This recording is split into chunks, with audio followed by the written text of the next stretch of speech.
On November 7, 2003, Julieta Ávila boarded a bus in Tuxtla Gutiérrez bound for San Cristóbal de las Casas.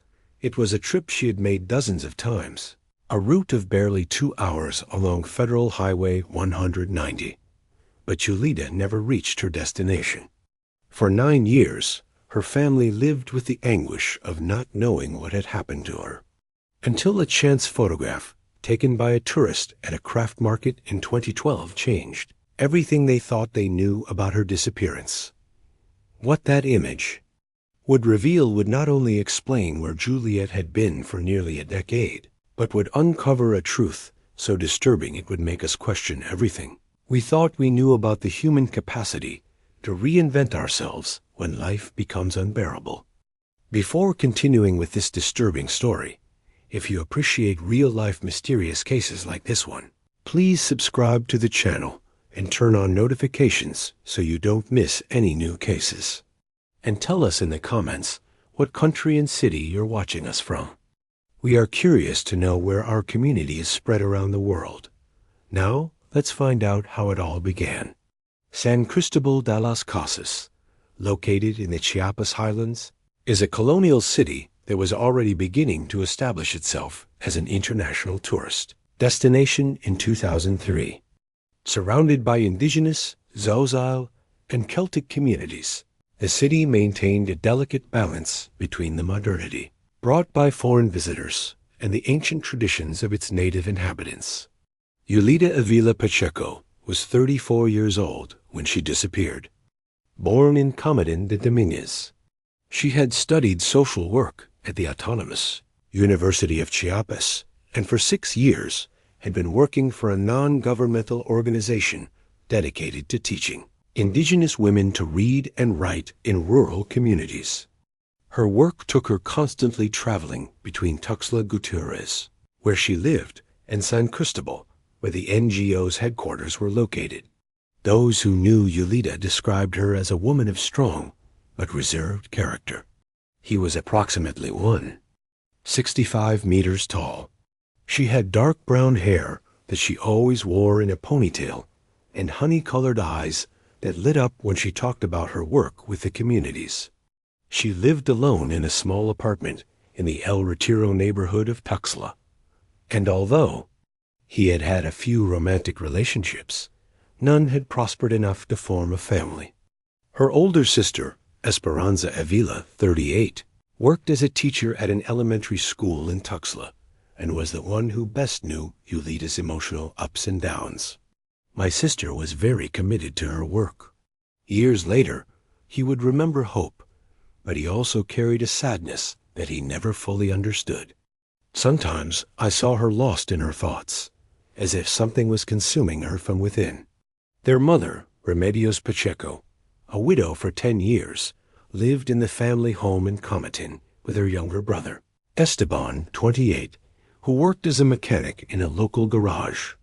The family was close-knit, but respected each other's individual spaces, something that in retrospect would become crucial to understanding the events that were about to unfold. Julieta's work at the NGO called Mujeres de los Altos was not easy. It required entering communities where distrust of outsiders was common, where gender roles were deeply rooted, and where Spanish was often a second language. However, Julieta had managed to gain the trust of many indigenous women thanks to her patience and genuine respect for their traditions. In November 2003, Mexico was undergoing a period of political transition following the end of the PRI government that had lasted more than 70 years.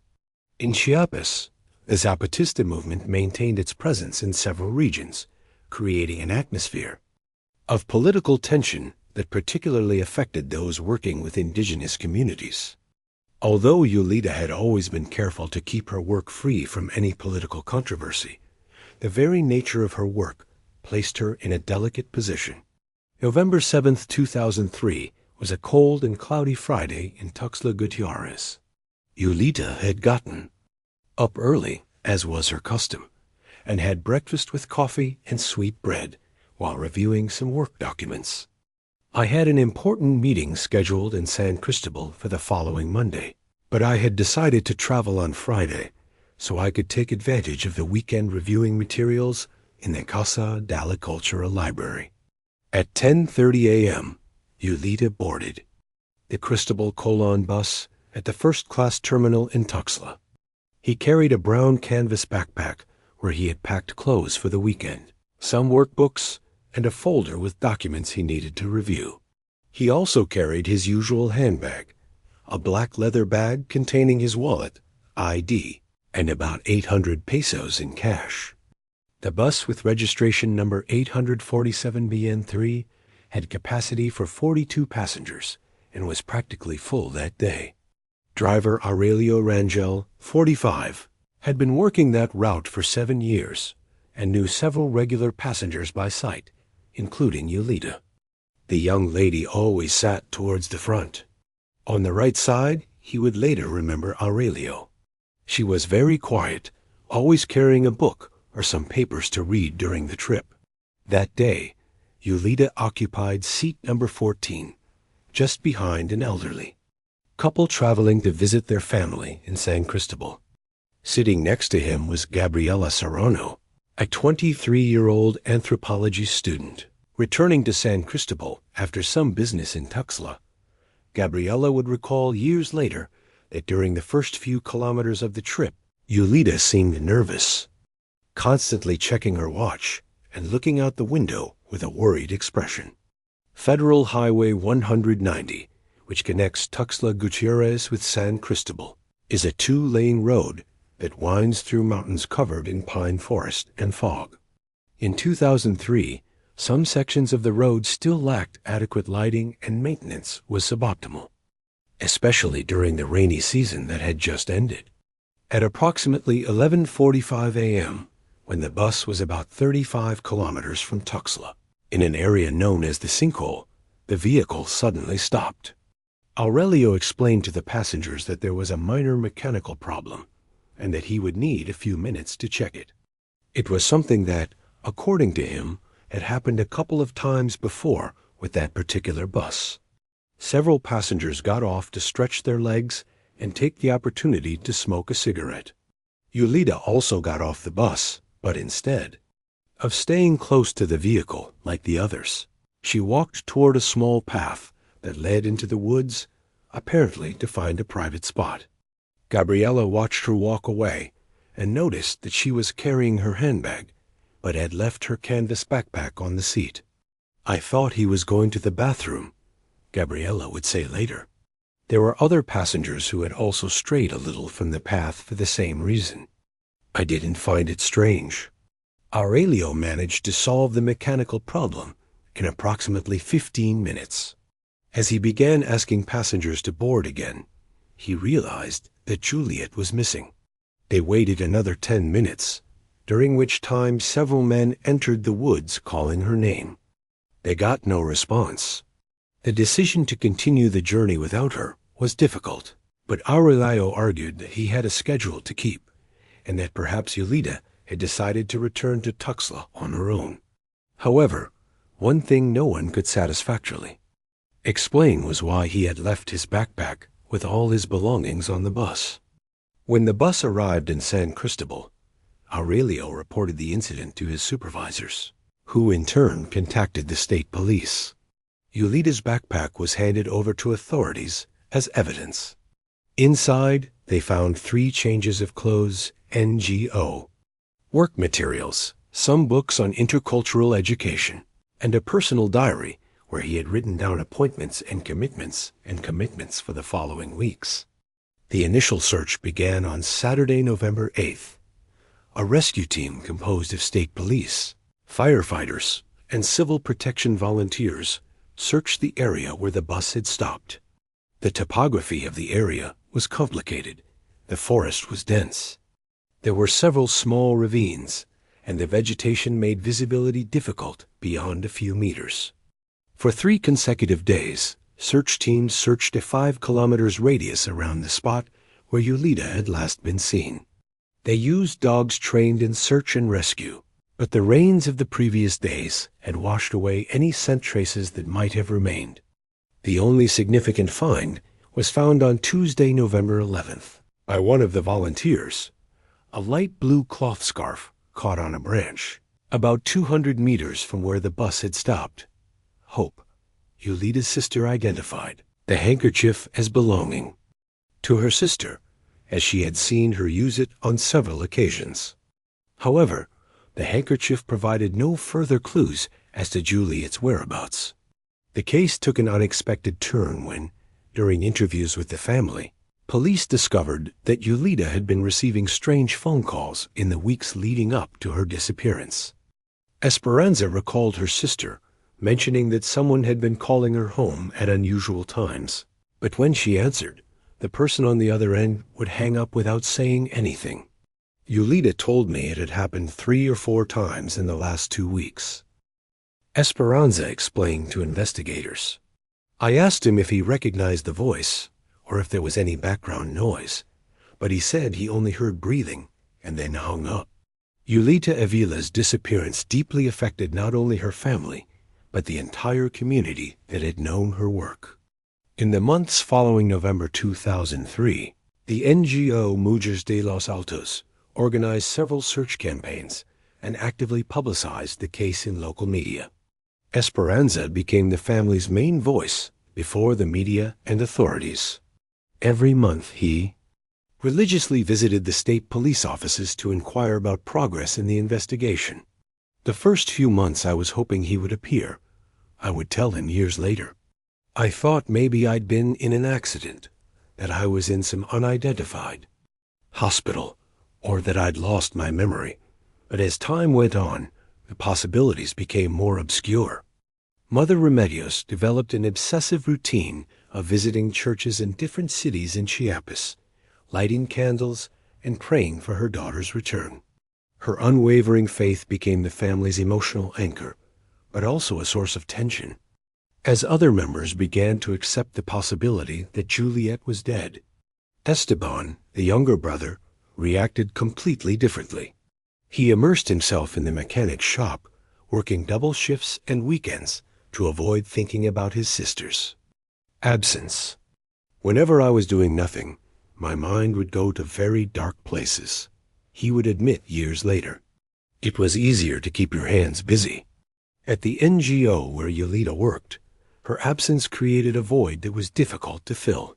Amparo Velasco, the organization's director, decided not to hire anyone else for Julita's position for the first 6 months, maintaining the hope of her return. However, work with the indigenous communities could not be stopped, and they eventually had to redistribute their responsibilities among the rest of the team. The indigenous women Julita had worked with had their own interpretation of the disappearance. Some believed she had been a victim of the violence affecting the region. Others thought that perhaps he had decided to leave for another place to start a new life. Maria Rosas, a 45-year-old woman who had learned to read and write in Julita's workshops, expressed years later. Teacher Julita always seemed sad inside, as if she was carrying something very heavy in her heart. As the months and then years passed, the active search tapered off. The police kept the case open, but with no new leads, resources were diverted to other, more pressing matters. The family hired a private investigator in 2005, but after 3 months of work, he still failed to find any new evidence. In 2006, 3 years after her disappearance, rumors began circulating in San Cristóbal about sightings of Julita. An Argentine tourist claimed to have seen a very similar woman working in a restaurant in the historic center. A local tour guide reported seeing someone identical to her at the crafts market. However, when the family followed these leads, they all turned out to be false alarms. The case took on a new dimension in 2007 when journalist Leticia Guzman of the Tuxtla Gutiérrez newspaper Cuatro Potter decided to conduct a special investigation into missing women in Chiapas. His article about Julieta Ávila was published on the 4th anniversary of her disappearance and revealed some details that had not been widely known. According to Guzman's investigation, in the weeks leading up to her disappearance, Julita had been inquiring at the NGO about procedures for working in other countries. He had requested information about similar organizations in Guatemala and had casually mentioned his interest in learning about community development programs in Central America.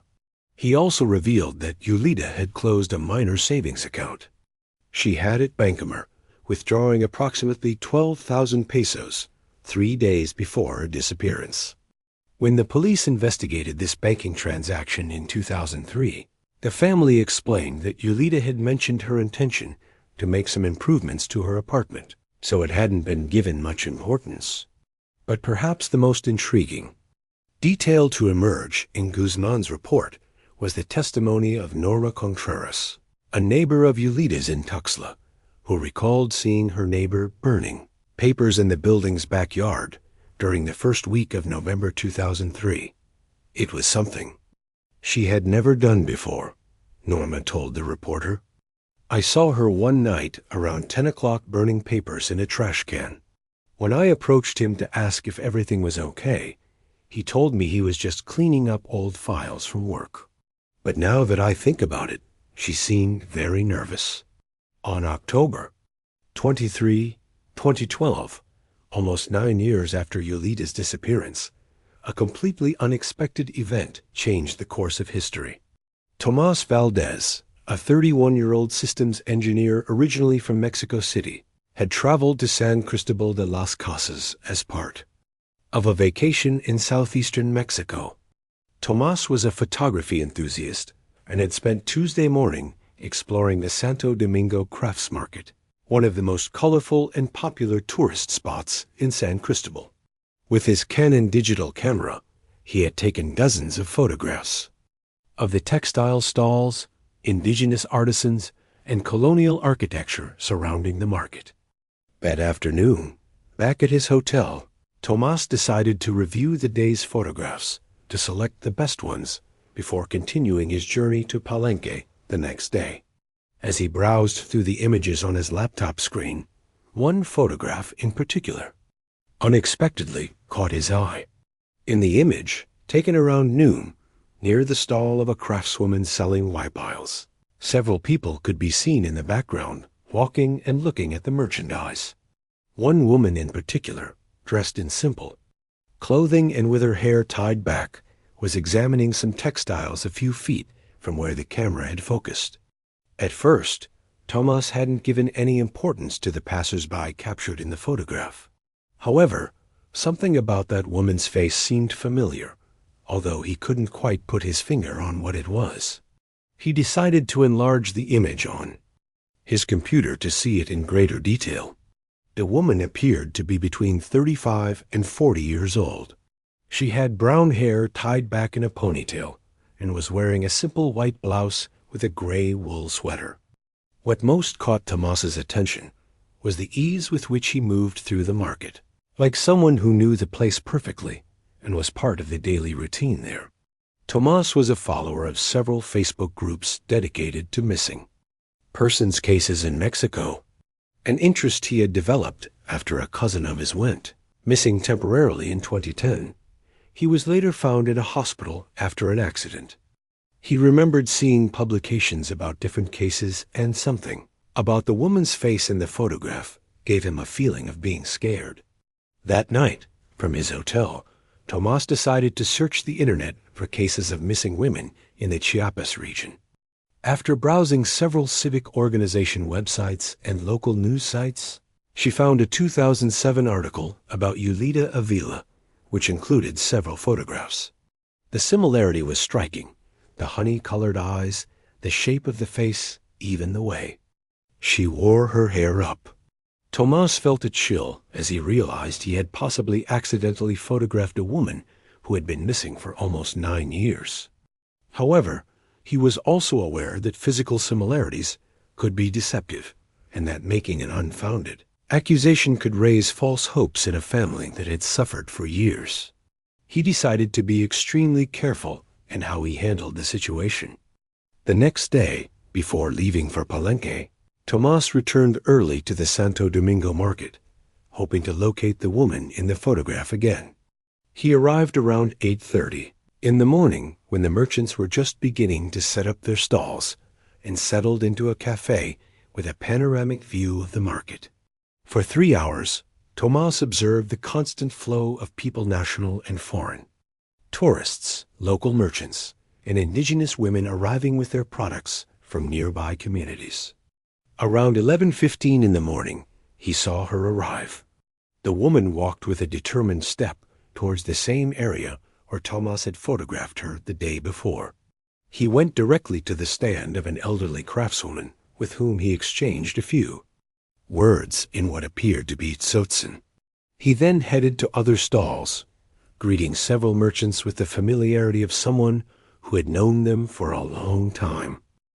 Tomas managed to take several additional photographs from a distance using his camera's zoom. In one of them, he captured the woman smiling while talking to a little girl, and that smile gave him the confirmation he needed. I was almost certain it was Julieta Ávila. Tomas's decision on how to proceed with his discovery was not easy. For the rest of his trip through Chiapas, he kept the photographs with him while he internally debated the best course of action. On the one hand, he felt a moral responsibility to inform the family about his discovery. On the other hand, I feared the possible consequences of being wrong. Finally, a week after returning to Mexico City, Tomas decided to contact journalist Leticia Guzman, whose article on the case he had found during his initial search. On November 2, 2012, exactly 9 years and 5 days after the disappearance, Tomas sent an email to Guzman attaching the photographs and explaining the circumstances of their discovery. Guzman received the email with a mixture of professional skepticism and genuine hope. During his years as a journalist, he had received dozens of similar reports that ultimately led to nothing. But he also knew that occasionally these citizen contacts generated real leads. A journalist decided to handle the situation with extreme discretion. He first consulted with a facial recognition specialist at the Autonomous University of Chiapas, who compared the photographs of Tomas with the images of Julieta from 2003. The specialist, Dr. Patricio Leal, concluded that there was a very high probability that it was the same person, considering the natural changes that would occur over the course of 9 years. The next step was to discreetly contact Esperanza Avila. Guzman called her on a Tuesday morning, explaining that he had received information that might be related to Julieta, but that he needed to see her in person to show her something and gauge her reaction. The meeting took place on November 8th at a cafe in downtown Tuxtla Gutiérrez. Esperanza arrived accompanied by her husband Aurelio, not the bus driver, but her husband, who had been present in the family since before the disappearance and knew Julieta well. When Guzman showed the printed photographs to Esperanza, this reaction was immediate and dramatic. "It's her," Esperanza murmured, her hands shaking as she held the pictures. "It's my sister. She's thinner. She looks older, but it's Julieta." Tears began to roll down her cheeks as her husband tried to comfort her. However, the visual confirmation from the family raised new and complex questions. If it was really Julieta, why hadn't she contacted her family in 9 years? What had really happened on the day of her disappearance? Had she been the victim of a crime, or had she deliberately chosen to disappear? Esperanza immediately insisted on traveling to San Cristóbal to search for her sister, but Guzman convinced her that they needed a more careful plan. If Julieta had chosen to stay hidden for so long, a sudden and public encounter could cause her to run away again. After much deliberation, they decided to contact the private investigator the family had hired in 2005, Rodrigo Espinoza. Although his initial search hadn't been successful, Espinoza had experience with sensitive cases and useful connections in San Cristóbal. Espinoza traveled to San Cristóbal on November 12th and began discreet surveillance of the handicraft market. For 4 consecutive days, He observed the area without being able to locate the woman in the photographs. He was beginning to wonder if she had changed her routine or if she had noticed anything suspicious. On November 16th, Espinosa decided to change his strategy. Instead of simply observing, he began to chat casually with the market vendors, presenting himself as an investigator, looking for information about a woman possibly working in the area. He discreetly showed the photographs to some trusted vendors. The response from Maria Gutierrez, a 50-year-old woman who had been selling textiles for 15 years at the same stand, was revealing. "Oh, yes, it's Elena. She's been coming here for many years. She helps some of us with paperwork and translations. She's a very nice person, but very reserved." According to Maria, Elena wasn't a merchant, but seemed to work as an intermediary or assistant for some of the artisans, especially those who didn't speak Spanish fluently. She helped her with communicating with foreign tourists and occasionally accompanying them to complete government procedures. Maria provided crucial additional information. Elena usually arrived at the market around 11 a.m. and stayed until 4 p.m. She lived somewhere in the city, but none of the merchants knew exactly where. She was very careful to keep her private life separate from her work at the market. Espinosa also discovered that Elena had casually mentioned to some merchants that she had studied social work, although she had never spoken about her past or family.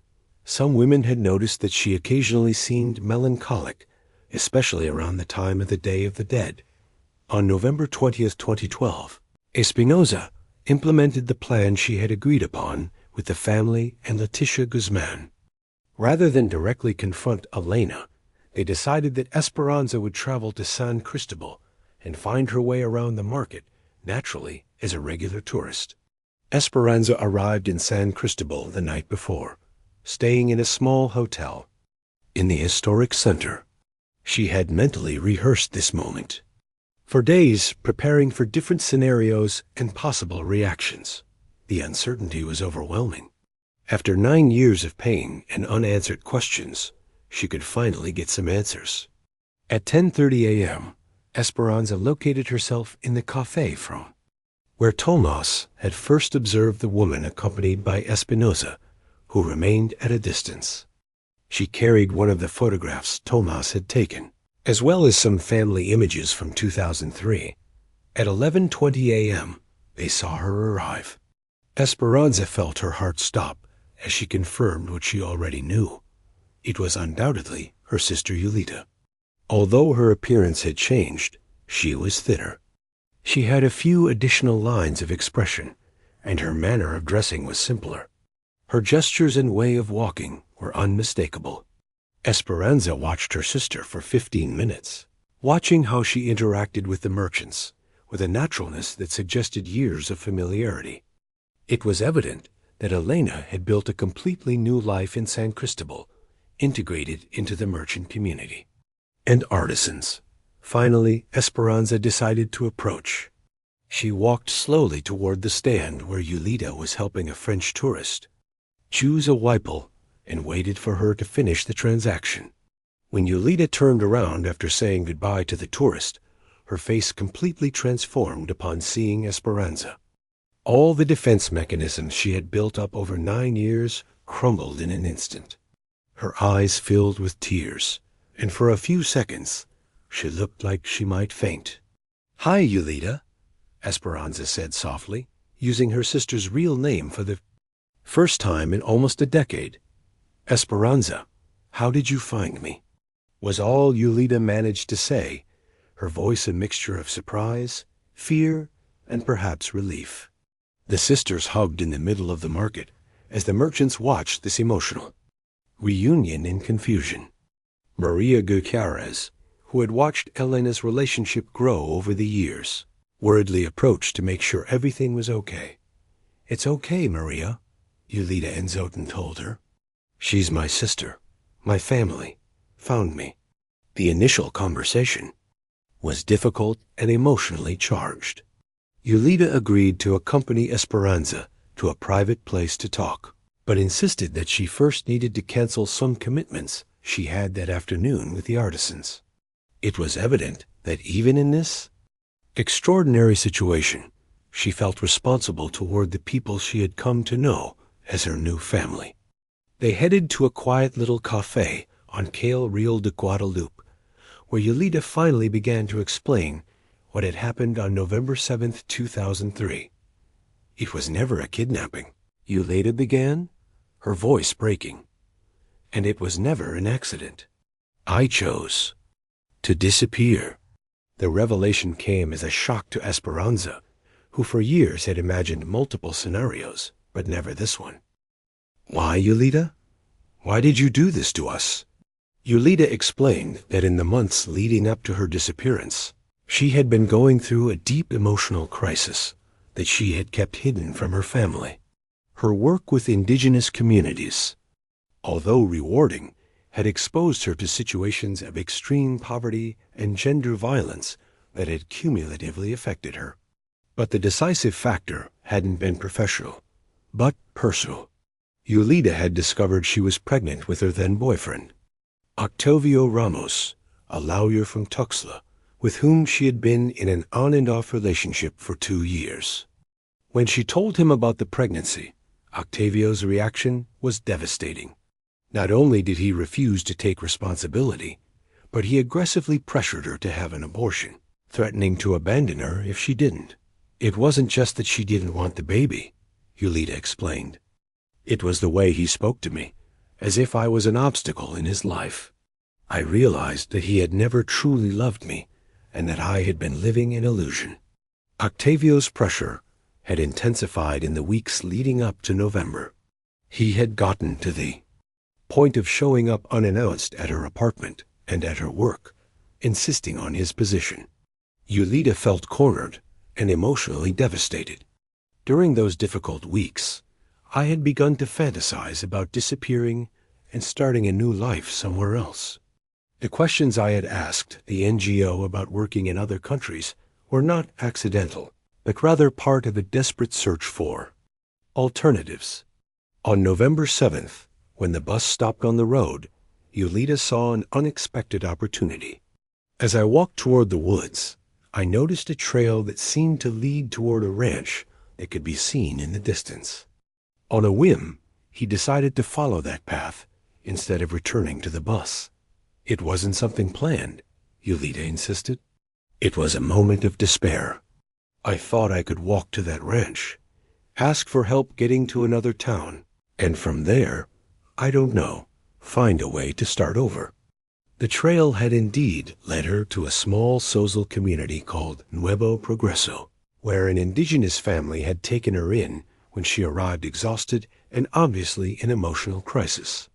Dolores Sanchez, the family matriarch, had lost a daughter of a similar age years earlier and felt compassion for this mestiza woman who seemed to be fleeing something terrible. Julieta stayed with the Sanchez family for the first few weeks, helping with housework while she decided what to do. Her knowledge of Tzotzil, acquired during her work with the NGO, facilitated communication and gradually integrated her into community life.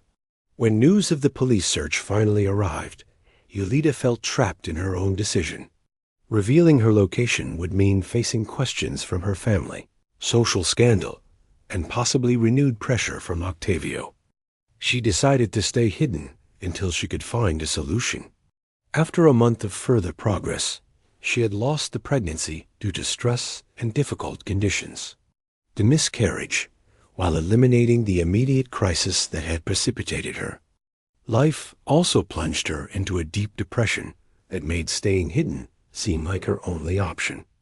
A meeting between the sisters lasted more than 3 hours. Esperanza experienced a complex range of emotions. Relief at knowing Julieta was alive and apparently well. Grief at the years of unnecessary suffering, and some understanding of the circumstances that had led her sister to make such a drastic decision. During that initial conversation, Julieta revealed additional details that helped Esperanza understand the depth of the crisis she had faced in 2003. Octavio Ramos, The lawyer who had been her boyfriend had not only pressured her to have an abortion, but had gone so far as to threaten to reveal intimate aspects of their relationship if she decided to keep the baby and ruin her political career. Octavio had aspirations of running for local deputy, Julieta explained. He told me that an unacknowledged paternity scandal would ruin his plans. He even went so far as to follow me, showing up at my work unannounced. I felt harassed and with no way out. Esperanza also discovered that the strange calls Julieta had received in the weeks prior to her disappearance had indeed come from Octavio, who had been systematically putting psychological pressure on her. It was his way of reminding me that he wasn't going to leave me alone, Julieta confessed. The plan to reunite Juliet with the rest of the family required careful coordination. Esperanza convinced Julieta that it was time to face the truth, however painful it was, and that her family deserved to know she was alive. They agreed that Esperanza would return to Tuxtla to prepare her mother and brother before arranging a formal meeting. The first phone call was made on November 25, 2012, exactly 18 days after the discovery. Esperanza had spent almost a week preparing remedies for her mother, gradually explaining to her that they had found important clues about Julieta and that there was a possibility that she was still alive. When Remedios heard Julieta's voice on the phone, her reaction was a mixture of joy and bewilderment. "Daughter, where have you been? I've been waiting for you all these years." These were her first words, followed by uncontrollable crying that lasted several minutes. Julieta had rehearsed that mental conversation for days, but nothing had prepared her for the pain in her mother's voice. "Mom, forgive me. I can't explain everything over the phone, but I'm fine, I'm alive, and I love you," she managed to say between sighs. The initial conversation lasted over an hour. Remedios asked dozens of questions about his health, where he'd been, and why he hadn't called sooner. Julieta responded with selective honesty, explaining that she had been living in San Cristóbal, that she had been experiencing memory problems due to trauma, and that she had gradually begun to remember her previous life. The lie about amnesia had been a difficult decision, but both Julieta and Esperanza felt the full truth might be too devastating for their mother, who had spent 9 years blaming herself for not noticing her daughter was in crisis. Esteban, the younger brother, had a completely different reaction. When Esperanza told him about the discovery, his first question was, "Why didn't you contact us sooner if you were okay?" His perception of the pain the family had suffered for years filled him with an anger that took him weeks to process. The first telephone conversation between Julieta and Esteban was tense and difficult. "Do you know how many nights I couldn't sleep thinking you were dead? Do you know how much Mom suffered?" He reproached him every time the phone rang. "We were waiting to hear from you." Every unidentified female body that appeared on the news made us fear the worst. Julieta understood her brother's anger, but she also tried to make him understand that his decision had been the product of a severe mental crisis. "It wasn't something I did to deliberately hurt them," he explained. "It was a desperate decision at a time when I felt I had no other options." The full physical reunion of the family was scheduled for December 15, 2012, in San Cristóbal. Remedios and Esteban traveled accompanied by Esperanza and her husband. The logistics were complex because Julieta insisted that the meeting be private and away from public attention. They met at a house they rented for the weekend on the outskirts of San Cristóbal. Seeing Julieta in person after 9 years was an emotional shock for the whole family. Although the photographs had prepared them for the physical changes, seeing her walk, gesture, and speak with a life of her own was overwhelming.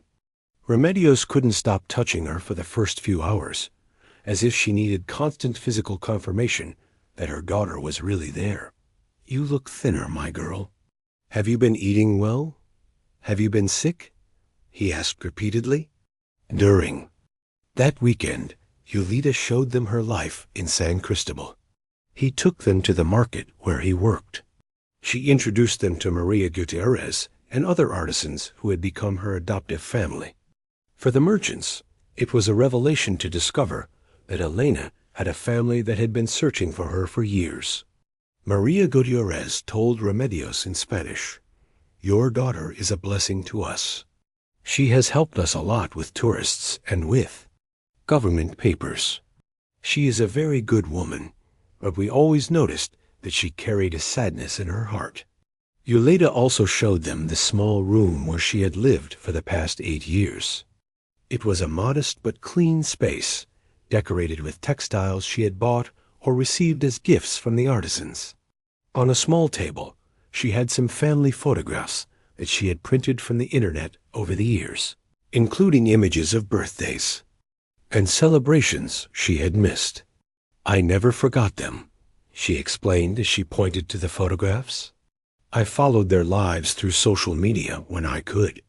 I saw the photos of Esperanza's son's baptism, Mama's birthday celebrations.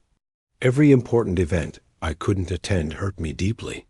The most difficult conversation occurred when Esteban directly asked her about the reasons for her disappearance. Julieta had decided to be honest with her family about the pregnancy crisis and Octavio's pressure, although she omitted some of the most disturbing details of the bullying she had endured. "I was pregnant, and the baby's father was pressuring me in ways I can't fully describe," she explained. "I felt trapped, without options, and when the bus stopped that day, I saw an opportunity to escape, which I took without thinking about the consequences." Remedio was devastated to learn that her daughter had faced that crisis alone.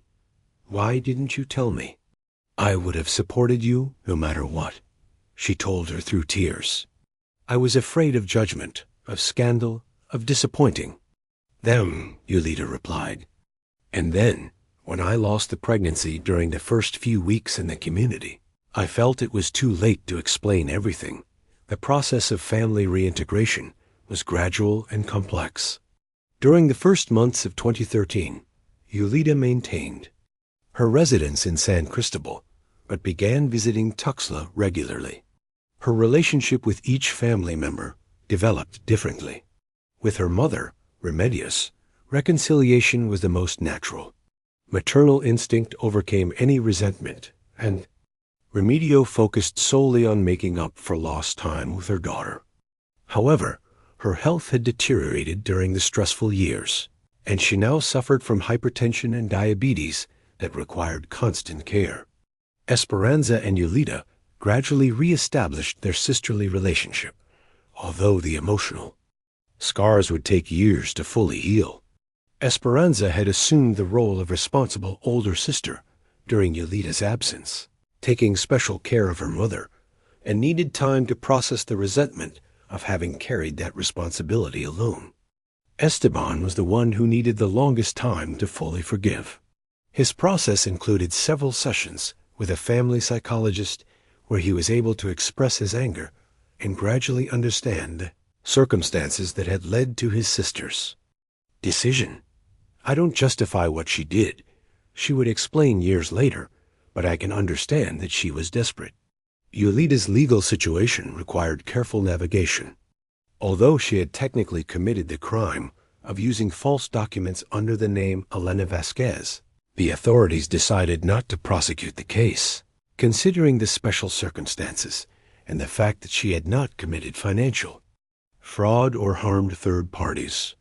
However, the process to legally reestablish her identity as Julieta Ávila was complex.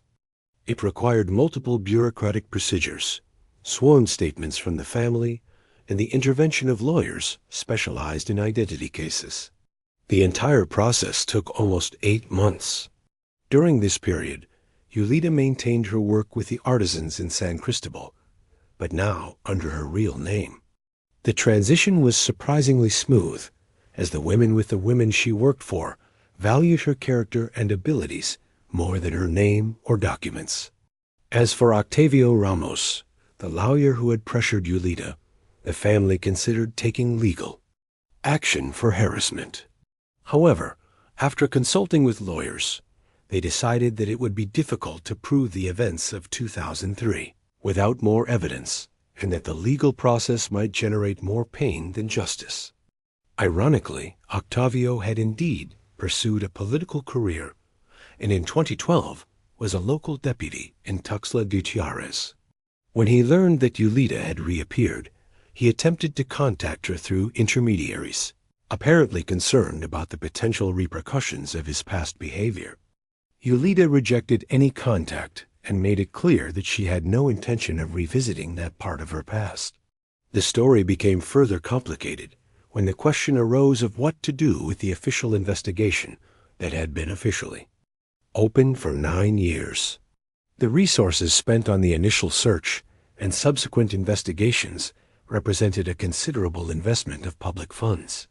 After consulting extensively with lawyers and state government officials, it was decided that Julieta would provide an official statement, explaining that she had suffered traumatic amnesia after an accident during her trip, that she had been cared for by an indigenous family during her recovery, and that she had gradually regained her memory over the years. This official version, although technically false, allowed the case to be closed without generating problematic legal precedents and without exposing the private details of the personal crisis that had precipitated the disappearance. Leticia Guzman, the journalist who had been instrumental in the reunion, maintained her confidentiality agreement regarding the true details. Her article about the miraculous reunion was published in March 2013 and became one of the most read stories of the year in Chiapas media, although it did not reveal the true circumstances of the disappearance. By 2014, 2 years after the rediscovery, Julieta had managed to establish a balance between her new life in San Cristóbal and her reconstituted family. She had decided to remain permanently in San Cristóbal, where she had found purpose and community, but maintained regular contact and frequent visits with her family in Tuxtla and Comitan. Her relationship with the indigenous artisans had grown even stronger after the revelation of her true identity. Many of them had lived through their own experiences of pain and loss, and deeply understood the reasons that might lead someone to need to start over. Maria Gutierrez, who had become something of an adoptive mother to Julieta during her years as Elena, told her, "The name doesn't matter. What matters is the heart, and your heart was always good to us." Professionally, Julieta decided not to return to formal work with NGOs, but to continue her informal work with the artisans. Her unique experience had taught her about the different types of poverty, not only economic, but emotional and social, and she had found her true calling in helping women who, like her, needed to find ways to rebuild their lives. Remedios' mother lived until 2018, 5 years after her reunion with Julieta. During those years, she was able to enjoy her daughter's presence and find peace knowing that her family was whole again. In her final months, she frequently said that Julieta's return had been the greatest miracle that God had ever given her, had granted her. Esperanza and Julieta developed an adult relationship different from the one they had had before. The experiences during the separation had changed them both, but had also taught them to value family more deeply. "We lost 9 years," Esperanza said, "but we gained an appreciation they would never have had otherwise." Esteban, for his part, found in his sister's story a lesson about the importance of mental health and family support. He became a local advocate for resources for people in crisis, quietly funding a psychological support program in his community. As for Tomas Valdez, the engineer whose chance photograph had started the whole process of rediscovery, he maintained occasional correspondence with the family. His involuntary role in solving a 9-year mystery had marked him deeply, and he frequently reflected on how seemingly insignificant moments can have extraordinary consequences. Julieta Avila's story became a local legend in San Cristóbal, although few knew the true details. To tourists, it was simply another interesting story about a woman who had found a new life in the colonial city. For the market artisans, it was a reminder that everyone carries complex histories and that compassion can change lives. Years later, when asked if she regretted her decision to disappear, Julieta responded with complex honesty. "I regret the pain I caused my family. That's something I live with every day. But I don't regret finding the strength to escape a situation that was destroying me. I just wish I'd found a way to do it without hurting the people I loved the most." Her story became an informal case study on the limits of the personal right to autonomy versus family and social obligations. At what point does a person's right to control their own life outweigh the emotional impact on others? What responsibilities do we have toward those who love us when we face personal crisis? By 2020, 17 years after her original disappearance, Julieta had found a way to live that honored both her need for autonomy and her familial connections. "I had learned that true freedom came not from escaping all relationships, but from finding authentic ways to maintain them." Her work with the artisans continued to evolve. She had helped establish a formal cooperative that allowed indigenous women to obtain better prices for their products and access broader markets. Her personal experience with reinvention had made her a natural advocate for women who needed a fresh start for whatever reason. In recent years, Julieta had begun to consider sharing her story more widely, not as entertainment, but as a resource for others who might be facing similar crises.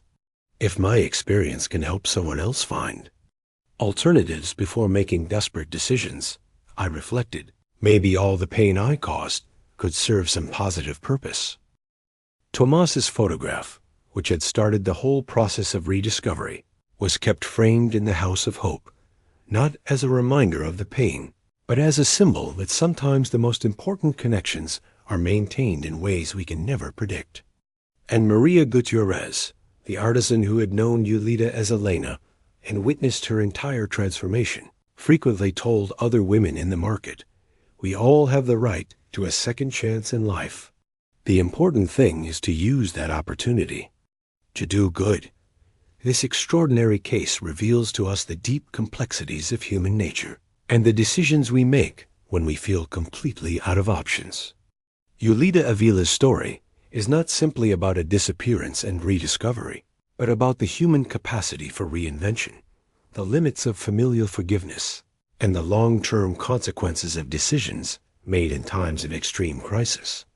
What makes this story particularly shocking is how it challenges our expectations about missing persons cases.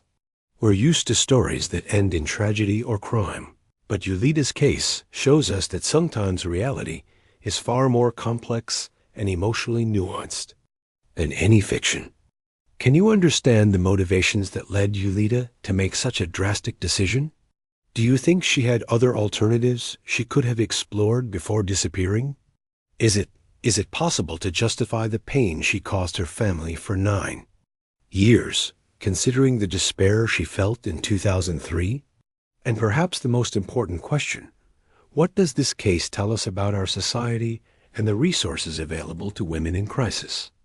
If Julieta had had access to better psychological support, legal protection against harassment, or simply a stronger support network, she would have made the same decision. Technology also played a fascinating role in this story.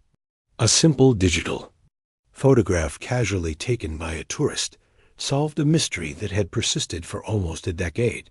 In our age of social media and omnipresent cameras, it's becoming harder for people to completely disappear, and that's both a positive and a negative thing. It's also remarkable how indigenous communities provided refuge and acceptance for Julieta when she needed it most. Her story highlights the importance of human solidarity and how unexpected connections can literally save lives. For families who have missing loved ones, this story offers both hope and reflection. Hope because it shows that sometimes people can be alive and well, even after years of no contact. Reflection because it raises difficult questions about the reasons why. Someone might choose to disappear. Stay away. Did you notice the signs throughout the narrative? The strange calls, Yolita's nervous behavior on the day she disappeared, her research into working abroad, the withdrawal of money from her bank account, the papers she burned in the yard. All of these elements were there, but as in real life, they only make sense when we know the full context. We'd love to know your thoughts on this complex case. Do you feel empathy for Yolita's decision, or believe the pain she caused can't be justified? What would you have done in her situation? And what would you have done if you were part of her family? Share your thoughts in the comments. These types of stories spark important conversations about topics we often avoid discussing: mental health, peer pressure, the limits of forgiveness, and the personal right to autonomy. If you found this in-depth investigation as fascinating as we did, don't forget to subscribe to the channel and turn on notifications so you don't miss our next cases. Every story we share is carefully researched to give you the level of detail and analysis these complex cases deserve. Like this video. If you were impacted by Yolita's story, definitely share it with someone who appreciates these kinds of in-depth narratives. These stories remind us that behind every missing person headline is a complex human story with nuances that go far beyond what we can imagine. We also want to know from which countries you're watching. Let us know your location in the comments. We're fascinated to know how these stories resonate with people from different cultures and backgrounds. Each perspective enriches our understanding of these complex cases. And if you have similar stories, intriguing local cases, or simply thoughts on the topics we touched on today, please share them in the comments. The community that forms around these videos is a fundamental part of what we do.